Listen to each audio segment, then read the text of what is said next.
आज हम financial freedom की दुनिया को एक्सप्लोर कर रहे हैं और रॉबर्ट कियोसाकी की अद्भुत book rich dad poor dad की मेन कॉन्सेप्ट्स की खोज कर रहे हैं। यदि आप अपने फाइनेंशियल फ्यूचर का कंट्रोल लेने के लिए तैयार हैं तो वीडियो पूरा देखते रहें, क्योंकि हम उन की प्रिंसिपल्स को ब्रेक डाउन कर रहे हैं जो फाइनेंशियल फ्रीडम की आपकी जर्नी में आपको सहायता कर सकते हैं। रिच डैड पुअर डैड की first main concept importance of financial education है।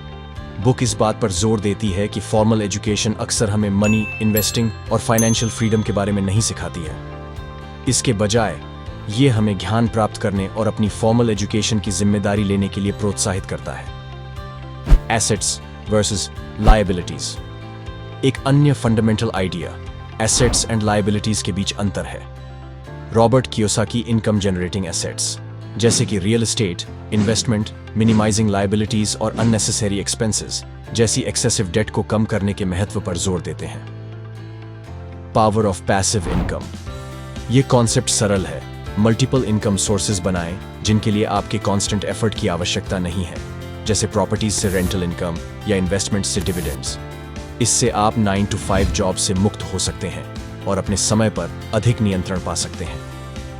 Entrepreneurship and business. एक सक्सेसफुल बिजनेस का निर्माण फाइनेंशियल फ्रीडम का मार्ग हो सकता है, क्योंकि यह अनलिमिटेड इनकम सोर्स और आपके फाइनेंशियल डेस्टिनी पर नियंत्रण की क्षमता प्रदान करता है। Fear of taking risks. Book का एक की लेसन रिस्क लेने के डर पर काबू पाना है। रिच डैड रीडर्स को फाइनेंशियल इंडिपेंडेंस की खोज में कैलकुलेटेड रिस्क्स को अपनाने के लिए एनकरेज करता है, क्योंकि इससे बहुत अधिक सुरक्षित खेलना आपके फाइनेंशियल ग्रोथ को सीमित कर सकता है। Last but not the least, the importance of action. Knowledge होना ही काफी नहीं है, आपको इसे लागू भी करना होगा।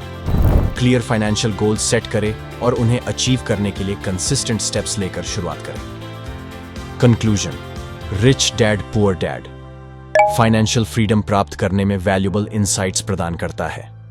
इन मेन कॉन्सेप्ट्स को प्राथमिकता देकर आप खुद को फाइनेंशियल फ्रीडम की राह पर स्थापित कर सकते हैं।